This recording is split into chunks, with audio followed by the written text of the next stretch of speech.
কৰক NS 400 তলত number থাকিব নাম্বাৰ কণ্টেক্ট কৰক আৰু আপোনালোকে আহি যাওক ডিলাৰত আহি কিনে বুকিং কৰি লওক NS 400 এভেইলেবল গুৱাহাটীত আৰু বেছি দেৰি নকৰিব পুৰা অফাৰত পাই আছে ডিছকাউণ্ট পাই আছে পুৰা ব্ৰেণ্ড নিউ কোৱালিটি আৰু আপোনালোকে চাওক পুৰা আপডেট ভাৰ্জন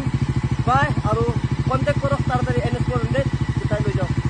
करे कब मैंने ये सोचा था कब मैंने ये जाना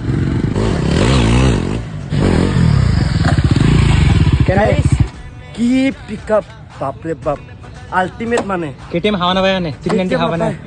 জাগাত পিকআপ ল'ব আৰু পুৰা ফুল স্পীড মজা লাগিছে বাকী যোনটো ষ্টাণ্ট পিকআপ যোনটো সেইটো একদম নেক্সট লেভেল বুলি ক'ব পাৰি আৰু বাকী বাইক